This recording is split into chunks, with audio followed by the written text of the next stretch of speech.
So today I'm going to be talking about arms.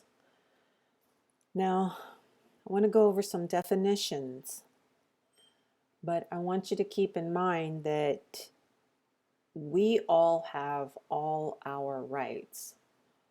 We do not have a constitution that tells us our rights or guarantees certain rights to us because we don't, unless we are federal citizens under oath, we don't have constitutional rights because we're not on federal lands. Those rights are guaranteed to the people on federal lands because they give up all their natural rights in exchange for the privileges of being on federal lands.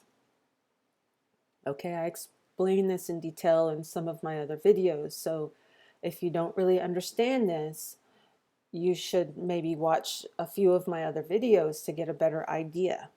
Okay, so the United States is not the entire country. It's some lands annexed to it by the states.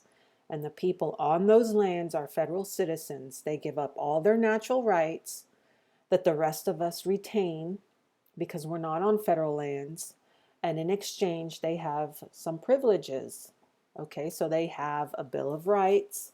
Those are their rights, and then they have some privileges for having given up the rest of their rights. So in the Constitution, we see how it talks about arms. Okay, so under the Declaration of Independence, we all have a right to bear whatever arms we want, wherever we want, however we want, whenever we want. And if we want to take those arms onto federal lands, we are supposed to be able to, because even on the federal lands, they don't have a right to restrict your right to bear arms.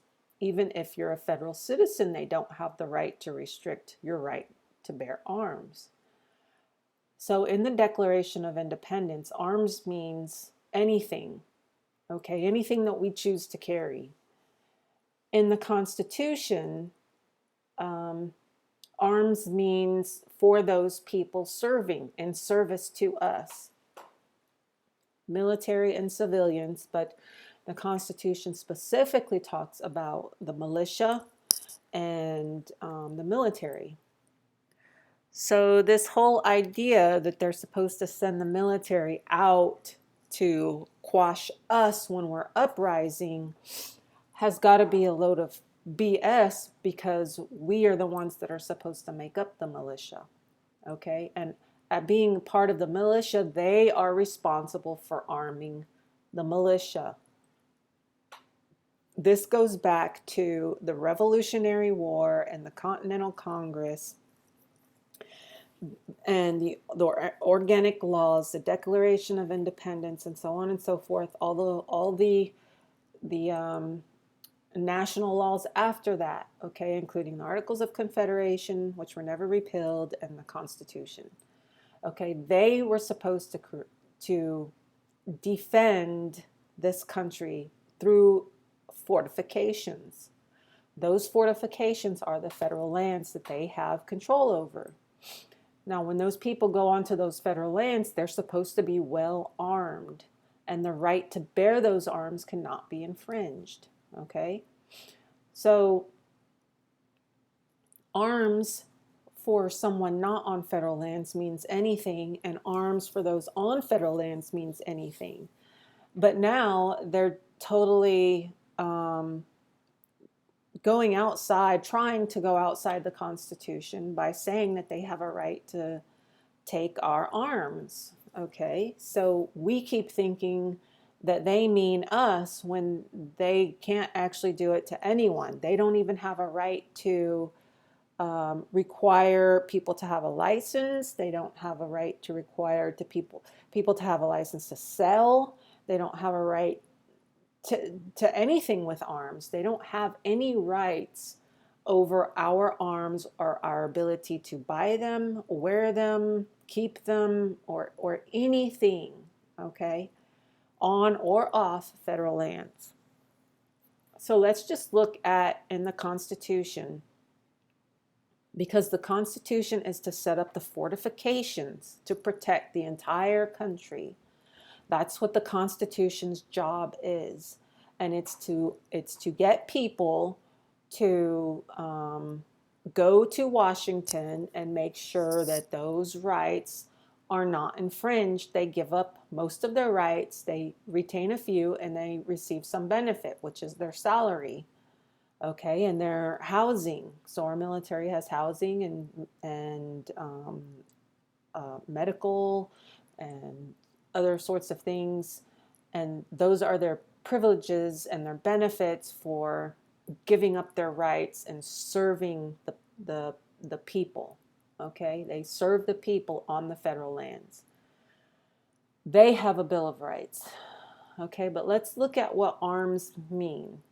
Okay, so this is the American Dictionary. It's an encyclopedic dictionary. It's from the late 1800s.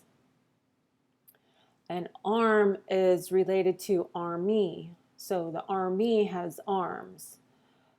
In general, the arm just is a part of your body, but everyone has a right to bear arms, and arms are related to military and defense, and that's why they use the word arm in the Constitution, because the Constitution is there to fortify the country, okay, on those certain federal lands.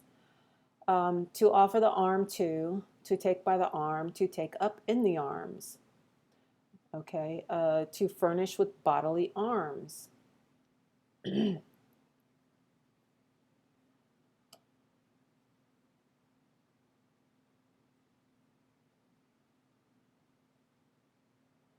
Okay, arm, armor, amar, amer, armo, to furnish with implements, and that's what they're supposed to do. They're supposed to furnish the military and the militia with implements, the land and naval forces, which are arms, to equip with weapons, defensive or offensive. In our Constitution, they use defense with a C.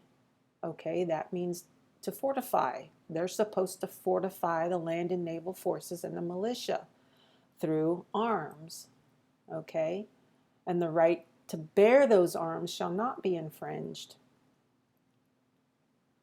To add to anything what will give it greater strength or efficiency. Quiet. Of things immaterial, to impart to the mind or heart anything that will make it more fitted for offense or defense. So the laws of war, okay, military tactics, deceptive practices. Arm yourselves likewise with the same mind. So it's saying you should have an armed mind. Okay, an armed mind would be knowing that politicians are going to lie to you, and to know that you don't have to believe all that, and that you can defend yourself against them. Bunch of liars. Okay, to equip with weapons of war, used of individuals or communities. So the forces would be a community, the army would be a community. In the early days, the army was considered a state. Okay, I've seen it in some books called the state, the army state, not the state of the army, but the army state. Okay, let's see. Armado, armament, outfitting of a ship, the supplying it with everything. That includes food. You know, you have to be armed with your ability to fight. Back during the Revolutionary War, socks was a bit, even the Civil War, socks. The women and the children provided the food and the socks and the clothes. They provided a lot of things for the military, for the forces out fighting the redcoats, and also in the Civil War. The act of arming a fleet or army, the state of being armed. Okay, that which constitutes the equipment or which is itself equipped.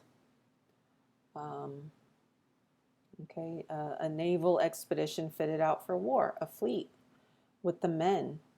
Okay, so men are arms. Men themselves are the arms of the army and the navy and the militia. It's the people. Those are the arms. The people have guns. Okay, the ships have big guns. Okay, there's stores on board. Stores meaning storage, so that they have storage of ammunition, they have storage of food, they have storage of clothing, they have storage for everything that they need to fight a war, and that is being fully armed. Okay, so it's not just about weapons, it's also about having what you need so that you can continue fighting. Land forces fully equipped, an army encamped for war. So everything you need for war is supposed to be supplied by them. Okay, armature, armed soldiers, a kind of military exercise. Armor worn for the defense of the body, or more frequently, the armor in which some animals are enveloped for their protection, so armadillo. Okay, offensive weapons. All right. So you get the idea, armed, furnished with arms in a literal and figurative sense. So your mind should be armed for war. Your body should be armed for war. Your arms should be armed with weapons. Okay? Equipped with weapons, offensive or defensive or both. Okay, so weapons are anything you need to fight with. Military and naval, of men, of ships, armed ships, of shot. Okay, procedure. Okay, so the military, we're taught procedure when we're in the military. We never give up. For us, we are not allowed to give up. If we're captured, we have a short paragraph that we recite repeatedly, and anytime we're asked a question, that's what we say. I'm an American fighting soldier, and so on and so forth. The term armed, followed by of, is applied to a beast of prey when its teeth are claws. So that's in nature, biology. Okay, so that's that, and let's look at what the Constitution says. So this is Section 8 of the Constitution, and I get this Constitution from the OLRC website, which is the Office of the Law Revision Council, and you can just Google OLRC, and you'll find it there. Now this is Clause 16 of Article 1, Section 8, to provide for organizing, arming, and disciplining the militia. Okay, that's what they're supposed to do, and they do it on the federal lands, and the federal lands are the seat and places purchased. So this is the annexation. Those lands that were annexed to the federal government for defense with the sea purposes, which is to fortify. And then they need the men, because remember, part of the definition of being armed is for the land and for the United States to arm itself, and it has to arm itself with men. Okay, nowadays women also, but men means mankind, which means women also. Okay, and for governing such part of them as may be employed in the service of the United States, reserving to the states, respectively, the appointment of the officers and the authority of training the militia according to the discipline prescribed by Congress. Okay, and then we go down here to Article 2. A well-regulated militia being necessary to the security of a free state, the right of the people to keep and bear arms shall not be infringed. So when it says people, my opinion on this and what I do with the Constitution is, I'm not going to show you the whole thing because this is not done, but I go through and I define everything, every word, every phrase, and do ordain and establish. This is the preamble that I took apart and then defined, okay? And that's how I learned the Constitution. I just did that on my own because I wanted to know. I wanted to know. And people means the people on the federal lands, because the Constitution applies to the people on the federal lands. They have no right to come off the federal lands and do anything. So when they're supposed to quash uprisings, they're supposed to quash uprisings that occur on federal lands, okay, not off federal lands. We can end them anytime we want, and I'm not suggesting anyone try to end them, because apparently they do all kind of bad things to you, and I am not wanting anybody to be hurt. But the right of the people, when it says people, it means those on the federal lands. When it says people in the preamble, it's the same thing. The people of the United States, the people of the federal lands. Okay, that's the Congress and the military, and if you want to know about the voting system and why Biden won, well, you got to read about the voting in the Constitution, because the people that are guaranteed the right to vote are the people on the federal lands. Okay, so I'll look at a few other definitions.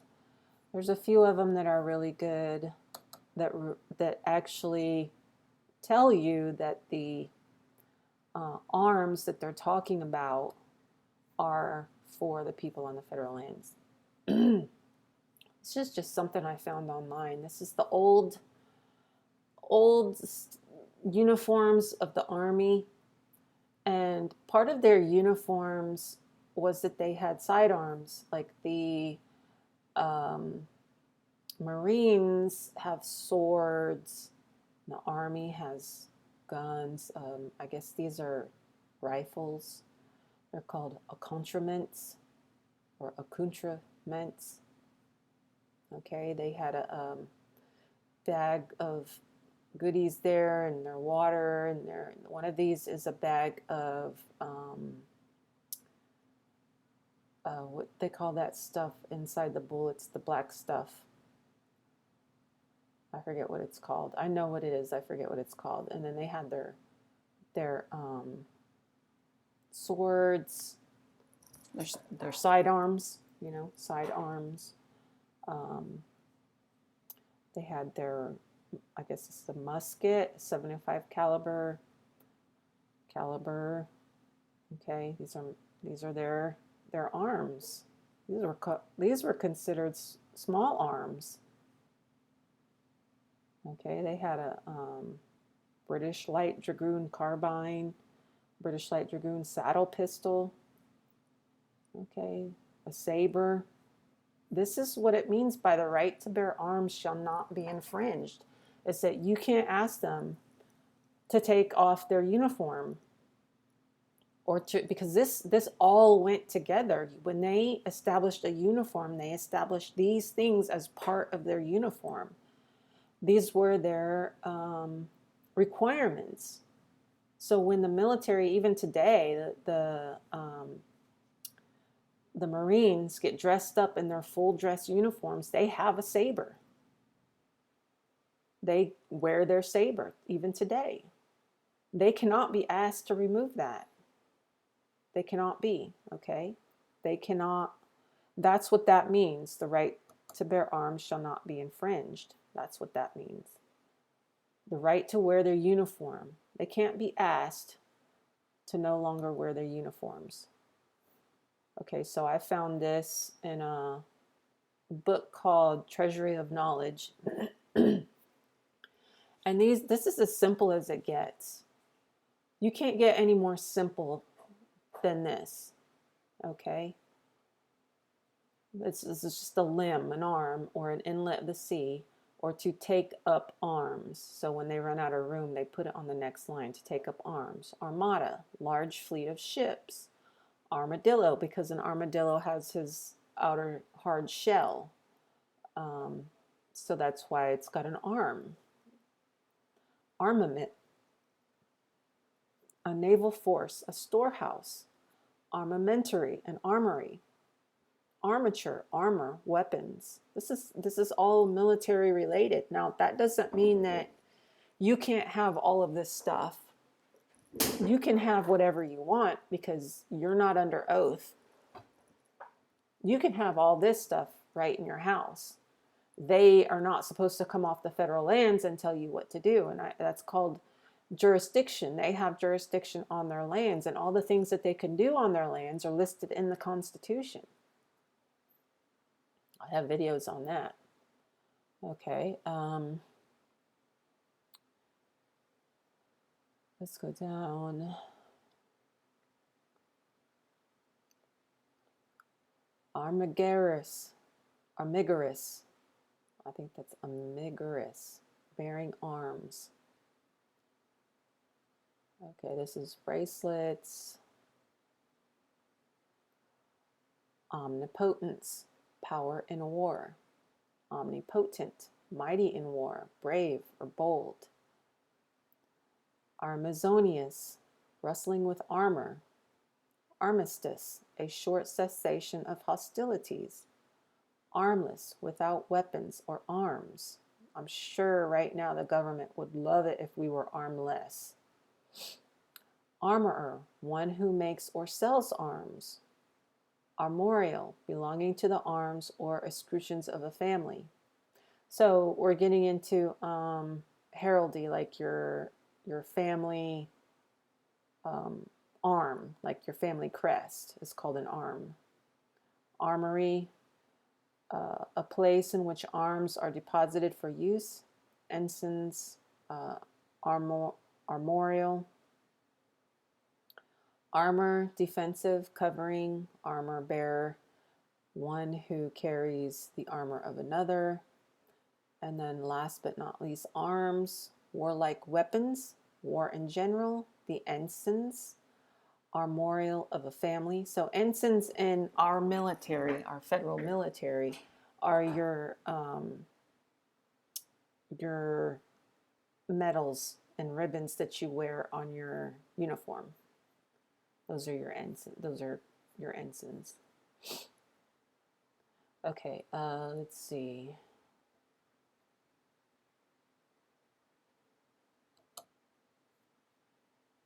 Arms.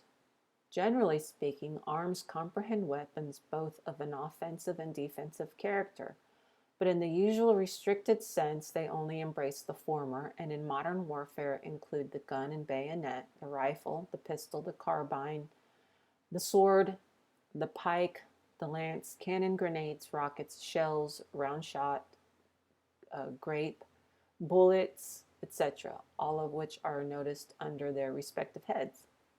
Among the classical ancients, the chief offensive weapons were the sword, the spear, the javelin, the dart, the sling, the bow, and the arrow, the ballists, and the catapult.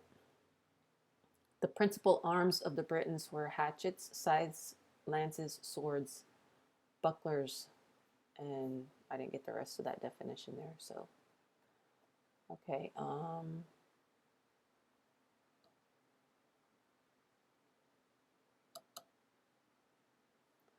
Fortifications, military or architecture, defense with a C. Throughout this dictionary, they use defense with a C. There is no definition for defense with an S. Okay, so that is the Treasury of Knowledge Dictionary, which you can get online. It's really old, and in the very front of it, it says that knowledge is sovereignty. When you're knowledgeable, that's when you become sovereign. And to me, I don't think it's about doing anything against the government or against the Congress or any member of them. It's just a matter of knowing. Like they say, knowing is half the battle and knowledge is power. So my whole thing is just knowing and helping people know. That's all you have to do is just know.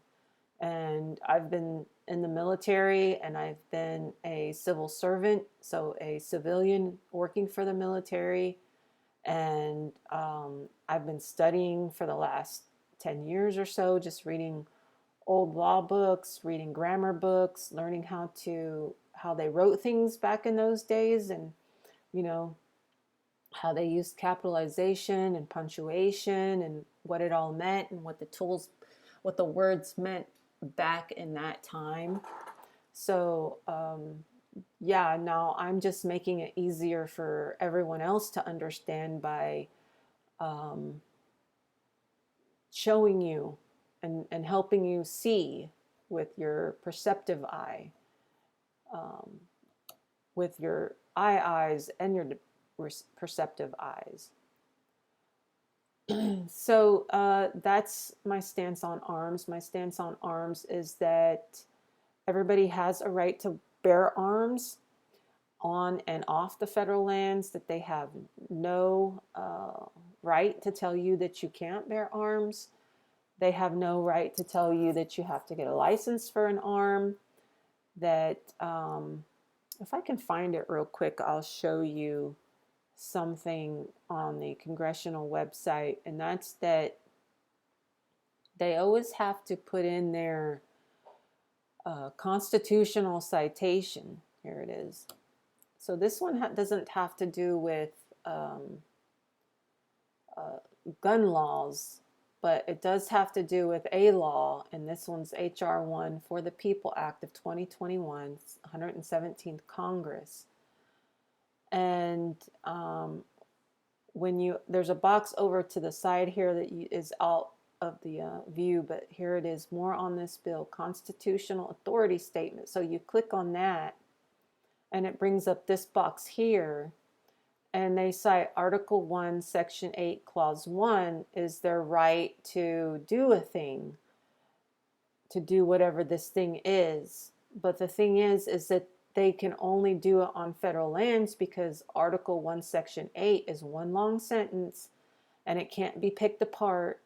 And it's the contract between the federal government and the state as to what the federal government is going to do on the federal lands that the state annexes to it for defense purposes. Defense being fortifications.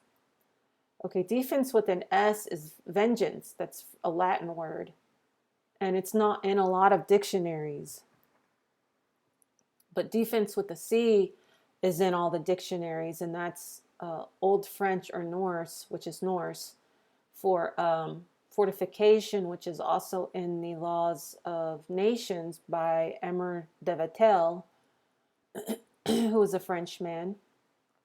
And he uses the word fortifications, that it's a good government that fortifies itself.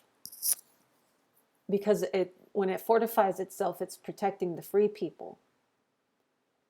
Okay, so if you want to look up the acts that Congress is trying to pass or have passed, you can look it up and then find the constitutional authority. And they almost always cite, unless it's something for the appropriations, which is the money side of things, they almost always cite Article 1, Section 8. Because that's really all the things that they can do is listed in that section. And I'll go back to the Constitution and show you that real quick. Because whenever they try to pass gun laws, they cite Article 1, Section 8. But they can't pass them because Article 1, Section 8, like I said, is one long sentence. They can't pass restrictions to guns because it specifically says they are supposed to provide arming.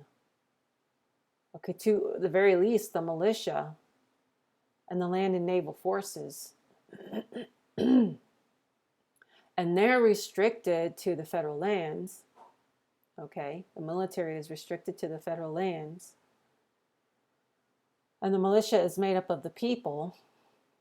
So it should be, in a perfect world, very difficult to get a militia who's made up of the people to turn around and attack its own people.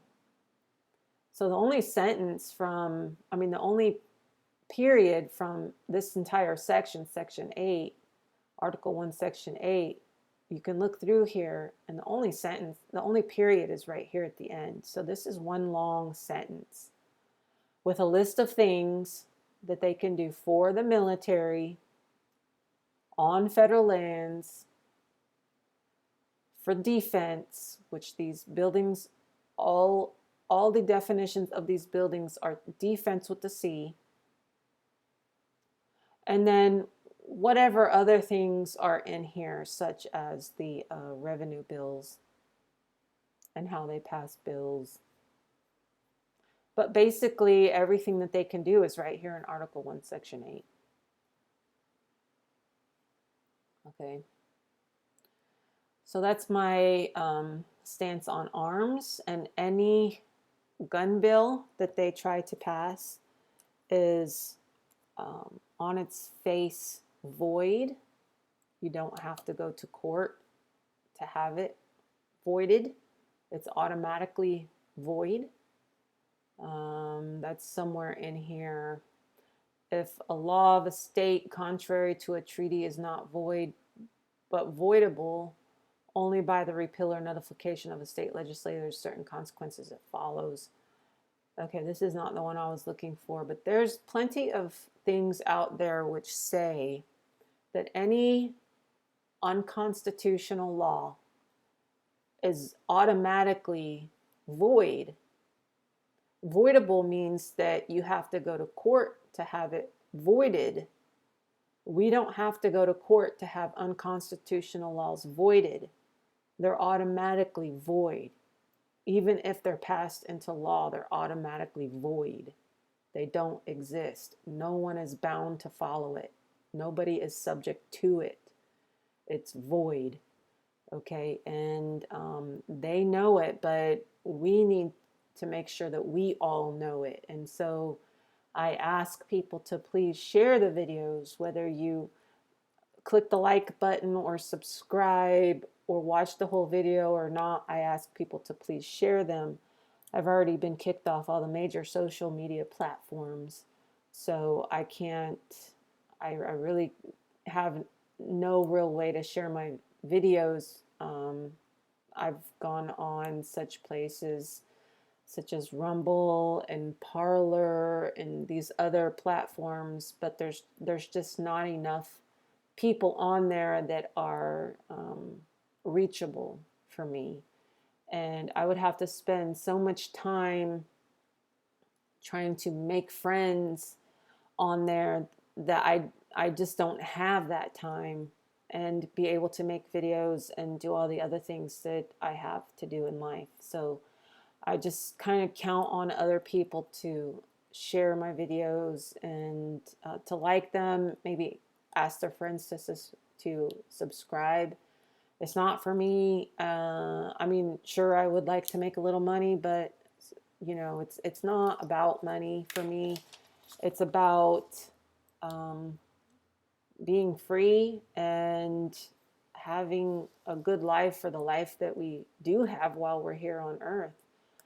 The way things are, we have, you know, people just committing suicide because they can't go out of their houses, and there's still some states where they're on lockdown and they're giving vaccinations to the elderly people, and a lot of them are dying and they don't want to take these vaccines, and they're just shooting them with these vaccines. And if you have studied the history of medicine, you would know that the entire medical system and big pharma originates with Rockefeller and Gates back in the 1860s, 70s. And Rockefeller and Gates, the ancestors back then of the ones now, they're related. Gates is the one that really pushed using Rockefeller's money, who created a trust, a medical trust, to continually and perpetually give money to the colleges and universities in order to control their medical education system as well as the licensings. So if you understand that, you know that our government's not really a government. It's a commercial enterprise. It's a corporation. and it's run by corporations, and it's run by trusts such as the Rockefeller Trust, who's also involved, I think, in the Federal Reserve Bank, because he did a lot of different things. But yeah, we just need to share, share, share, share, share, and that would help us all out a lot, because, like I said, knowledge is power, and knowledge is also sovereignty. So the more we all know, the less, I think, the less we're going to have to fight for our rights, because once you know, they can't take that away. Nobody can take away your knowledge.